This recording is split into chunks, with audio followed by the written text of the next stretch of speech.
This is part 6 of 1 Samuel 22. Well, there you are, and here I am. So let's fire this puppy up. Now, if you recall, Dave is on the run from King Saul, and Saul's determined to hunt him down and end him. But Dave has to keep moving, but he's running out of options. So he's thinking that Saul won't follow him in enemy territory. So Dave's hoping to hide right under the nose of the Philistine king, Ashish. Well, that's a blunder of biblical proportions, because he's recognized. Now we're in 1 Samuel 21:11. And the king's servants, they spot him right off. Hold up, that ain't David, the big shot. The one they sing all those crazy dances and talk about, that he killed thousands more than Saul. Now David started freaking out, straight up terrified of what Ashish might do to him. So you know what David does? Well, he goes all out, pretends to be a total Looney Tunes, losing his mind in front of everyone, scratching at the gates with his fingernails, letting his spit drip all over his beard. Now the spit on the beard, oh, that's a cherry on top of the cake, because in that culture, disrespecting the beard, well, that's a major insult. Only a nutso would do that. So Ashish, he sees all this, and well, he's just baffled. What in the world? Look at this guy. He's off his rocker. Why'd y'all bring him to me? Do I really need more nut jobs in my crew? Now think about this. David, the hero of the Old Testament, he's telling all these lies. Now has David lost his faith in God and God's plan? He went to God's house seeking comfort, help, and guidance. Instead of being honest with the one who could truly help him, he decides he's going to protect himself with these clever lies. And now God's allowing him to suffer the consequences. David completely humiliates himself in front of the Philistines. He's acting like he's a French fry short of a Happy Meal. And it doesn't work very well. No big surprise there. He has to flee once more. On the road again. Okay, enough of that. So what's the deal with Saul and Dave? Haven't we all been in their shoes a time or two? Sometimes 3 or 4. Now, to my way of thinking, God's telling us to reflect on our own character and how they can harm not only us, but also the people we love. But let's talk about Saul specifically. Man, he's really messed up. He's let his pride take over, and it's led him to his downfall. It's a good reminder for us to humble ourselves and deal with our own dark side with a whole lot of help from God. Then on the other hand, we have David. Now he was a prime example of patience and trust in God until he finds himself running for his life. And he just might think God's abandoned him, right? So Dave decides to become this big old liar and protect himself. But here's the deal. God wants the best for us. He's not interested in forcing you to do anything. That's why he's given us free will. But when we decide our ideas are better than his, well, he'll probably let us suffer the consequences of our poor choices. So with all the evil plots against David, will he return to his trust in God? Will God take him back?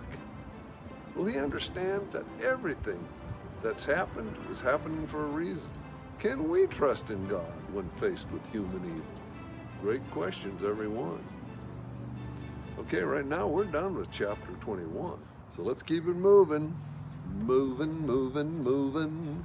Though they're disapproving, keep those doggies moving right. But I digress. So now we're in Samuel 22. So picture this. Dave barely escapes Gath, and he's taking shelter in the cave of Adullam. And his buddies and family, well, they caught wind of it, and they made their way down there to hang out with Dave in his awesome man cave. Now here's the juicy part. All the guys that were feeling down and out, and they're in debt, or they're just unhappy, well, they all gather around Dave. And guess what? Dave becomes their grand poobah. Now he's got around 400 troops following him. Now next, Dave has this powwow with King Mesh of Moab. Can you do me a big favor and take care of Mom and Pop till I figure out God's plan for me? And bam! The king's totally cool with it. So Dave's parents, well, they chill with the king. Well, he's hiding out. But wait, there's still more. The prophet Gad, who's tight with God, tells David, dude, you're not a caveman. Head over to the land of Judah. You know what Dave does? He listens to Gad and bolts to the magic forest of Haran. Talk about a turnaround. Dave hands control back to God, and just like that, God takes him back under his wing. Did you just see that? Did you see what just happened? Well, it's as plain and simple. No matter how far we may have fallen, our God is ready to forgive us and embrace us in his loving arms. So if you've got God as your co-pilot, well, buddy, you better scoot over. You're in the wrong seat. Now, meanwhile, back at Rancho Saul, the king gets wind that David and his gang have been found.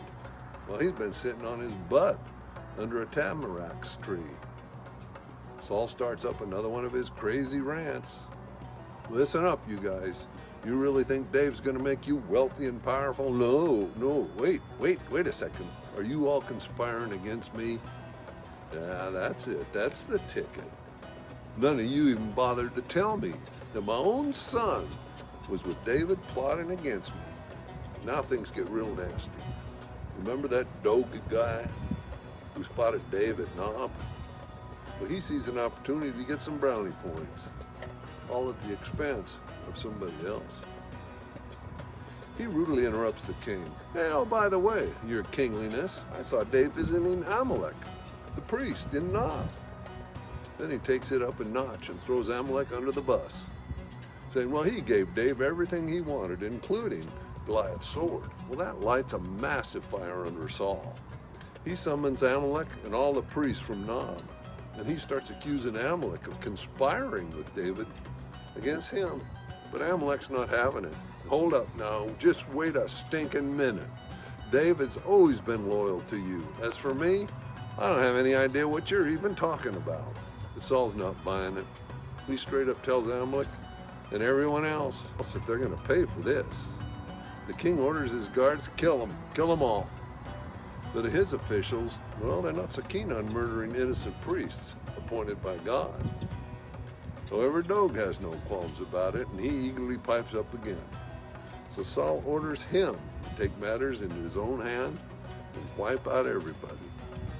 So Doeg goes Terminator, and he kills 85 men before he's done. Not cool, Doeg. Definitely not cool. But one of the priest's sons, Abiathar, manages to escape and runs to join David. Now, he lays out Saul's insane killing spree, and well, Dave feels terrible because he set this whole thing in motion. He's also after me.